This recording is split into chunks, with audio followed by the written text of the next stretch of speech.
नमस्कार मित्रांनो, माझं नाव आहे गणेश देवकते आणि आपलं पुन्हा एकदा स्वागत आहे मराठी माहितीवाला या युट्यूब चॅनल मध्ये। मित्रांनो, आजच्या व्हिडिओमध्ये लाडक्या बहीण योजनेअंतर्गत व या संबंधित सर्वात मोठी अपडेट आज आपण ह्या व्हिडिओमध्ये बघणार आहोत। आता गेल्या काही दिवसांमध्ये बऱ्याच लाडक्या बहिणींना हप्ते बँक खात्यावरती आले आणि काही काही अशा लाडक्या बहिणी आहेत त्यांना खात्यावरती पैसे आले नाही।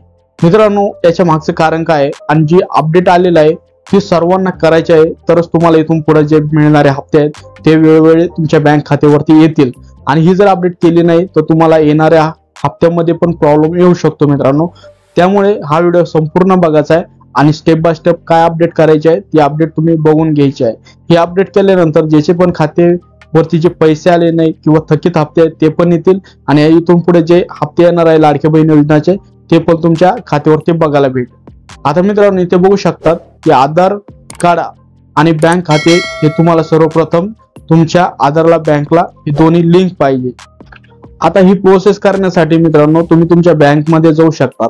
आता हे दोन्ही ऑफलाईन आणि ऑनलाईन असे दोन फॉर्म राहतात। ऑनलाईन प्रोसेस असते आणि ऑफलाईन पण प्रोसेस असते। या दोन्ही आपण पुढे जी आहे प्रोसेस ती बघणार आहोत। आधार आणि बँक खाते लिंक करण्याची जी प्रक्रिया आहे ती कशी आहे। सर्वप्रथम तुम्हाला बँक शाखेमध्ये जायचं आहे। बँक शाखेमध्ये गेल्यानंतर आधार लिंकिंगचा फॉर्म घ्यायचा आहे। आता ह्या फॉर्मची लिंक आपल्या व्हिडिओच्या डिस्क्रिप्शन मध्ये पण बघायला भेटेल आणि या पहिले पण आपण व्हिडिओ बनवलेला आहे, तो फॉर्म कसा भरायचा तो व्हिडिओ तुम्ही पाहू शकता। त्याची पण लिंक आपल्या व्हिडिओच्या डिस्क्रिप्शन मध्ये तुम्हाला बघायला भेटेल। आता फॉर्म भरा। इथं काय फॉर्म मध्ये बँक खाते आणि आधार कार्डची माहिती भरायची आहे, प्रमाणित पद जोडायचे आहे म्हणजेच आधार कार्ड आहे त्याच्यावरती सही करायची आहे आणि ती एक झेरॉक्स तुम्हाला जोडून द्यायची आहे। फॉर्म सबमिट करायचा आहे बँक मध्ये। आधार कार्डची झेरॉक्स जी आहे ती सोबत देऊन फॉर्म तुमच्या बँक मध्ये द्यायचा आहे। UID च्या वेबसाईटवर जाऊन किंवा बँक स्थळावरती जाऊन तुम्ही लिंक स्थिती तपासू शकता। आता ही कशी स्थिती तपासायची, हे स्टेटस कसं चेक करायचं आहे हे पण मी व्हिडिओ मध्ये सांगितले। त्याच्यावरती ते दोन्हीचा एक कंबाईन व्हिडिओ, त्याची लिंक मी ह्या व्हिडिओच्या डिस्क्रिप्शन मध्ये तुम्हाला टाकून देईन। तो व्हिडिओ पण तुम्ही चेक करून ही प्रोसेस करू शकतात। आता इथं बघू शकतात ऑनलाईन पद्धतीने कसं तुम्हाला जे आहे अकाउंट तुमचं आधार कार्डला लिंक करायचं। तुम्ही तुमच्या बँकेमध्ये मोबाईल बँकिंग करून घ्यायचं आहे। बँकेमध्ये जायचं आहे, मोबाईल बँकिंग करून घ्यायचं आहे त्यांच्याकडून। मोबाईल बँकिंग केल्यानंतर तुम्हाला एक ID पासवर्ड येईल मित्रांनो, तो ID पासवर्ड घ्यायचा आहे आणि जे पण बँकचं खातं असेल तर तिथं ते खातं असतं, त्या बँकचं ऍप्लिकेशन तुम्हाला ऑनलाईन भेटत असतं, त्यावरती तो युजर ID आणि जो पासवर्ड दिलेला आहे तो टाकून लॉग इन करा आणि त्याच्यानंतर एक प्रोसेस देण्यात येत असते। तिथं तुम्हाला आधार बँक लिंकिंगचं ऑप्शन देण्यात येत असतं। तुम्ही तुमच्या बँकमध्ये विचारलं तर तुम्ही ती प्रोसेस कशी करायची तुम्हाला तुमचे बँकवाले पण सांगतील। आता आधार आणि बँक लिंकिंग करण्याचे फायदे काय आहेत। आता सर्वप्रथम फायदे काय आहेत, आता भरपूर जणांचे प्रॉब्लेम आलेत, आता त्याच्यावर सोल्युशन आणलेलं आहे मित्रांनो। सरकारी योजना आता भरपूर, जसे की लाडकी बहीण योजना, परत शेतकऱ्यांच्या PM किसान योजना, अशा भरपूर वेगवेगळ्या योजना चालू असतात। तुमच्या आधार बँक खाते लिंक केल्यामुळे जे विविध योजनेचे पैसे आहे मित्रांनो किंवा शिष्यवृत्ती, मनरेगा, मजुरी इत्यादी जे पैसे असतात तुमच्या बँक खात्यावरती सुरळीत येतात आणि तो व्यवहार ट्रान्सपरंट होतो मित्रांनो, कोठेही अटकत नाही।